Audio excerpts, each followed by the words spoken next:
자, 짜투리 내서 책 읽기. 짜투리 시간을 나름대로 알차게 쓰고 있어서 그런가?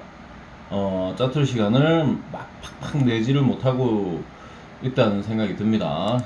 참 웃기는 일이지요. 그래도 짜투리 시간을 이용해서든 뭘 이용해서든 아니면 시간을 정기적으로 정해서든 꾸준히 이런 거를 하기로 했으면 하는 게 맞는 겁니다. 누구를 위해서? 미래의 나를 위해서. 자, 한번 해보도록 하겠습니다. 그렇게 재미없습니다. 뭐 읽는 게 뭐 짜다리 재미있겠습니까만은 그래도 재미있게 읽을 수 있도록 노력해 보겠습니다. The Catcher in the Rye, Chapter 17. I was I was way early when I got there, so I just sat down on one of those leather couches right near the clock in the lobby and watched the girls. A lot of schools were home for vacation already, and there were about 1 million girls sitting and standing around waiting for their dates to show up. Girls with their legs crossed, girls with their legs not crossed, girls with terrific legs, girls with large legs, girls that looked like swell girls, girls that looked like they'd be bitches if you knew them. It was really nice sightseeing, if you know what I mean. In a way, it was sort of depressing too, because you kept wondering what the hell would happen to all of them. When they got out of school and college, I mean, you figured most of them would probably marry dopey guys that always talk about how many miles they get to a gallon in their goddamn cars. Guys that get sore and childish as hell if you beat them at golf, or even just some stupid game like a ping pong. Ping pong. Guys that are very mean. Guys that never read books. Guys that are very boring. But I have to be careful about that. I mean about calling certain guys bores. I don't understand the boring guys. I really don't. When I was at Alton Hills, I roomed for about 2 months with this boy, Harris Mackim. He was very intelligent and all, but he was one of the biggest bores I ever met. He had one of these very raspy voices, and he was one of the biggest bores I ever met. He had one of these very raspy voices, and he never stopped talking, practically. He never stopped talking, and what was awful was he never he never said anything you wanted to hear in the first place.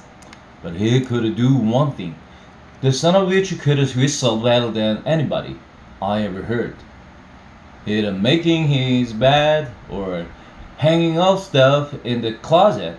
He was always hanging up stuff in the closet. It drove me crazy. And he'd be whistling while he did it. If he wasn't talking in this raspy voice, he could even whistle classical stuff. But most of the time, he just whistled jazz.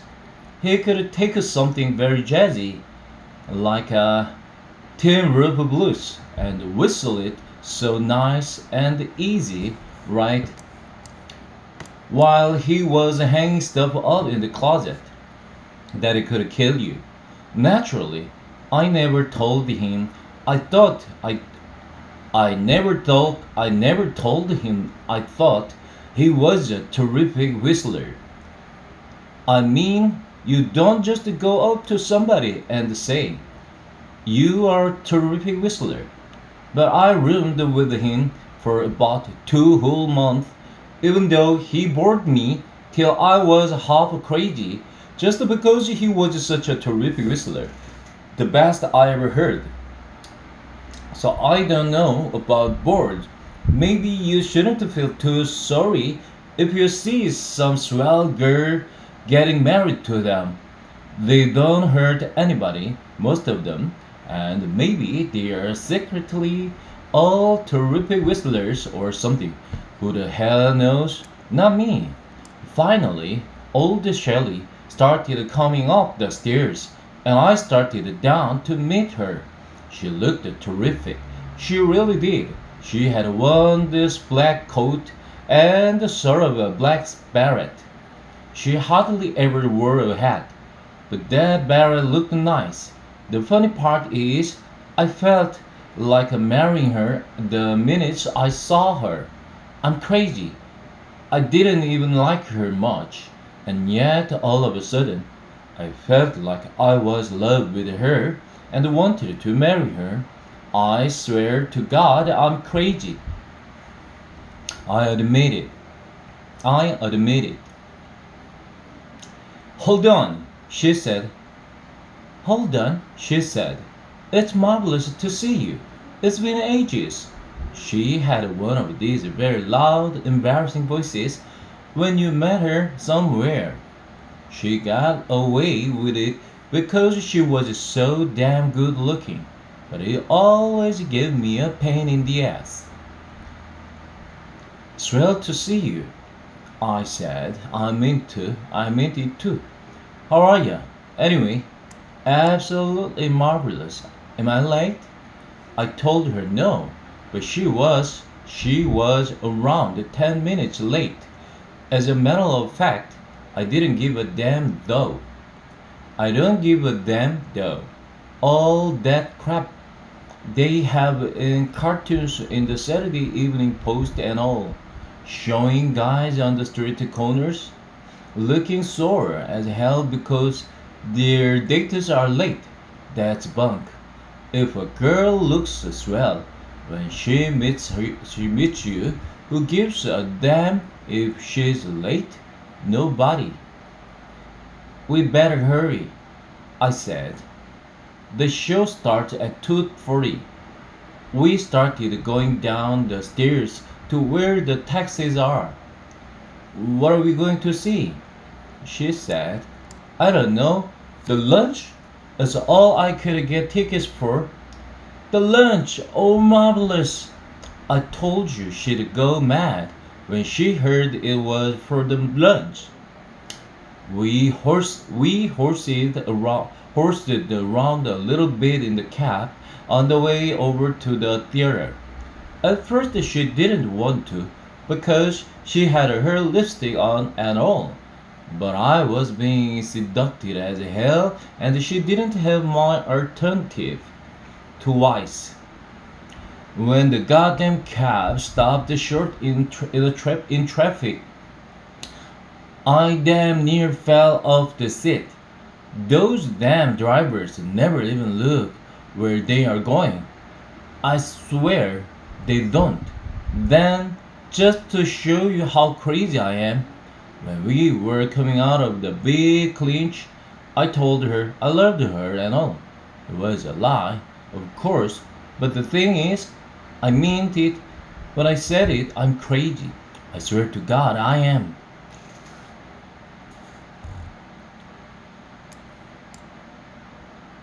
Oh, darling, I love you too, she said. Then, right in the same damn breath, she said, promise me you'll let your hair grow. Crew cuts are getting corny, and your hair is so lovely. Lovely, my ass. The show wasn't as bad as some I've seen. It was on the crappy side, though. It was about 500,000 years in the life of this one older couple. It starts out when they are young and old, and the girl's parents don't want her to marry the boy, but she marries him anyway. Then they keep getting older and older. The husband goes to work, and the wife has this brother that's a drunkard, drunkard, drunkard. I couldn't get very interested. I mean, I didn't care too much when anybody in the family died or anything. They were all just a bunch of actors. The husband and the wife were a pretty nice old couple, very witty and all, very witty and all. But I couldn't get too interested in them. For one thing, they kept drinking tea or some goddamn thing all through the play. Every time you saw them, some butler was shoving some tea in front of them, or the wife was pouring it for somebody, and everybody kept coming in and going out all the time. You got busy watching people sit down and stand up. Alfred Lunt and Lynn Fontaine were the old couple, and they were very good, but I didn't like them much. They were different though. I'll say that. They didn't act like a people and they didn't act like actors. It's hard to explain. They acted more like they knew they were celebrities and all. 아따 어렵대. 하나하나 이 액센트까지 신경 쓰면서 읽으려니까 엄청 어렵네요.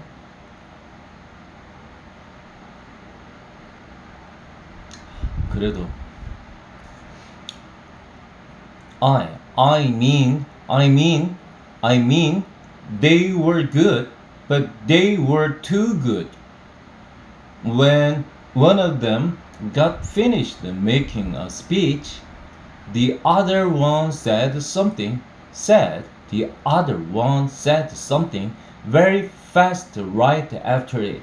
It was supposed to be like people really talking and interrupting each other and all. The trouble was, it was too much like people talking and interrupting each other. They acted a little bit the way old Ernie, down in the village, plays the piano. If you do something too good, then after a while, if you don't watch it, you start showing off, and then you are not as good anymore. But anyway, they were the only ones in the show, the lunch, I mean, that looked like they had any real brains. I have to admit it. 와, 잘 읽어보려니까 엄청 힘드네요. At the end of the first act, we went out with all the other jerks for a cigarette. What a deal that was! You never saw so many phonies in all your life. Everybody smoking their ears off and talking about the play so that everybody could hear and know how sharp they were. Some doopy movie actor was standing near us, having a cigarette. I don't know his name, but he always plays the part of a guy in a war movie that gets yellow before it's time to go over the top. He was with some gorgeous blonde, and the two of them were trying to be very blaze and all, like as if he didn't even know people were looking at him. Modest as hell, I got a big bang out of it. Old Shelley didn't talk much, except to rave about the lunch, because she was busy rubbering. She was busy rubbering and being charming. Then, all of a sudden, she saw some jerk she knew on the other side of the lobby. Some guy in one of those very dark gray flannel suits and one of those checkered vests, strictly Ivy League. Big deal. He was standing next to the wall, smoking himself to death and looking bored as hell. Old Shelley kept saying, I know that boy from somewhere. She always knew somebody. Any place you took her, or thought she did. She kept saying that all till I got bored as hell, and I said to her, Why don't you go on over and give him a big soft kiss? If you know him, he will enjoy it. She got sore when I said that. Finally, though, the jerk noticed her and came over and said hello. You shouldn't. You should have seen the way they said hello. You'd have. You'd have thought they hadn't seen each other in 20 years. You'd have thought that they'd taken bathers in the same bathtub or something when they were little kids. All the buddy Ruth was me. Those it was nauseating. The funny part was they probably met each other just once at some funny party. Finally, when they were all done slobbering around, old Shelley introduced us. His name was George something. I don't even remember. And he went to Andover. Big deal. You should have seen him when old Shelley asked him how he liked to play. He was the kind of funny that have to give themselves room when they answer somebody's question. He stepped back and stepped right on the lady's foot behind him. He probably broke every toe in her body. He said the play itself was no masterpiece, but that the lunch, of course, were absolute angels. Angels, for Christ's sake, angels. They killed me. Then he and old Shelley started talking about a lot of people they both knew. It was the funniest conversation you ever heard in your life. They both kept thinking of places as fast as they could. Then they'd think of somebody that lived there and mention their name. I was all set to puke when it was time to go sit down again. I really was. And then, when the next act was over, they continued their goddamn boring conversation. They continued their goddamn boring conversation. They kept thinking of more places and more names of people that lived there. The worst part was the jerk had one of those very funny Ivy League voices. One of those very tired, snobby voices. He sounded just like a girl. He didn't hesitate to horn in on my date. The bastard. I know for minutes that he was going to get in the goddamn cab with us when the show was over, because he walked about 2 blocks with us. But he had to meet a bunch of phonies for cocktails, he said. I could see them all sitting around in some bar with their goddamn checkered bastards, criticizing shows and the books and the women in those tired, snobby voices. They killed me. Those guys. I sort of hated old Shelley by the time we got in the cab after listening to that funny Andover bastard for about 10 hours. I was all set to take her home and all. I really was, but she said, I have a marvelous idea. She was always having a marvelous idea. Listen, she said, what time do you have to be home for dinner? I mean, are you in a terrible hurry or anything? Do you have to be home any special time? Me? No, no special time, I said. Truer word was never spoken, boy. Why? Let's go ice skating at Radio City. That's the kind of ideas she always had. Ice skating at Radio City? You mean right now? Just for an hour or so. Don't you want to? If you don't want to. I didn't say I didn't want to. I said, sure, if you want to. Do you mean it? Don't just say it if you don't mean it. I mean, I don't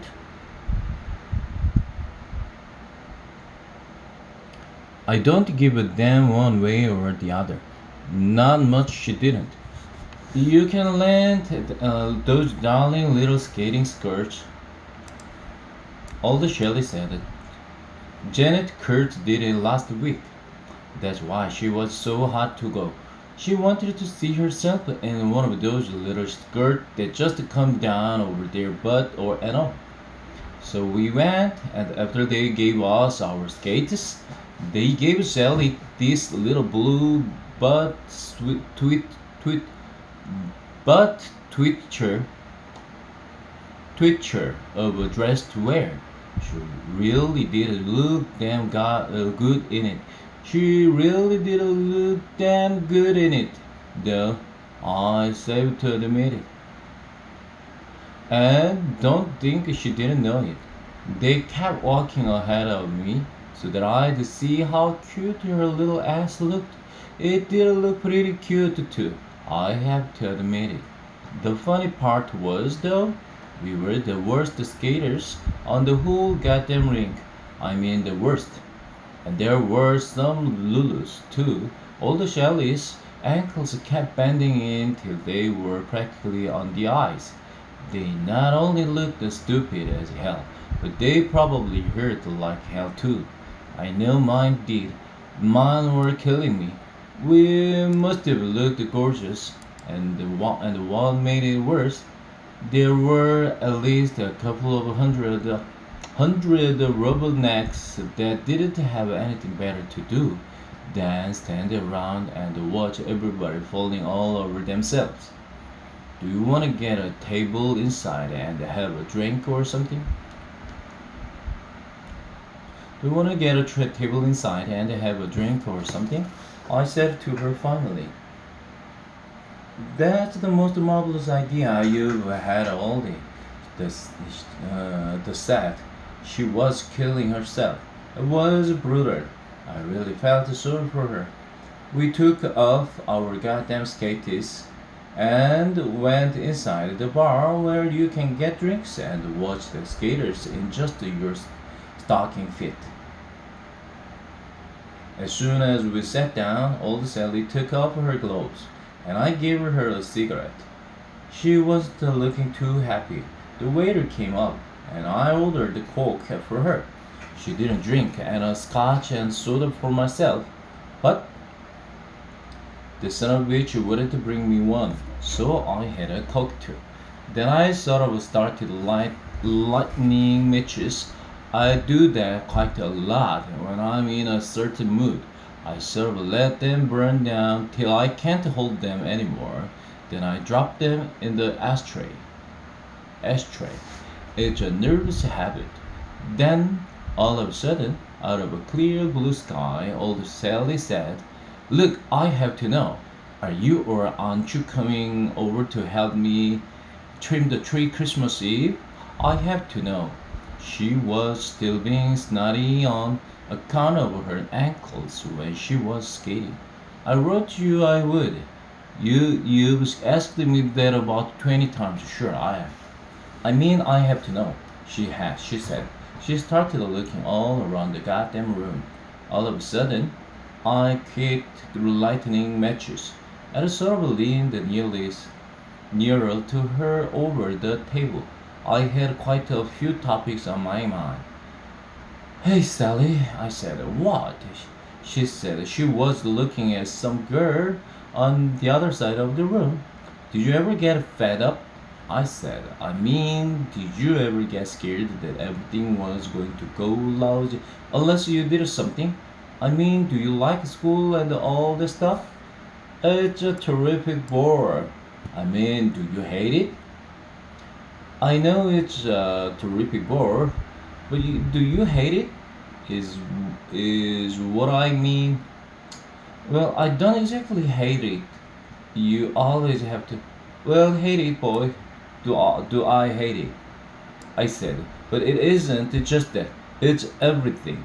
I hated living in New York and all taxi cabs and Madison Avenue buses with the drivers and all always yelling at you to get out at the rear door and being introduced to funny guys they call the lunch angels and going up and down. in elevators when you just want to go outside, and the guys are putting your pants all the time.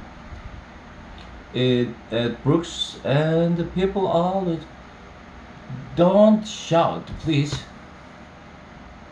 All the Shelley said, which was very funny because I wasn't even shouting.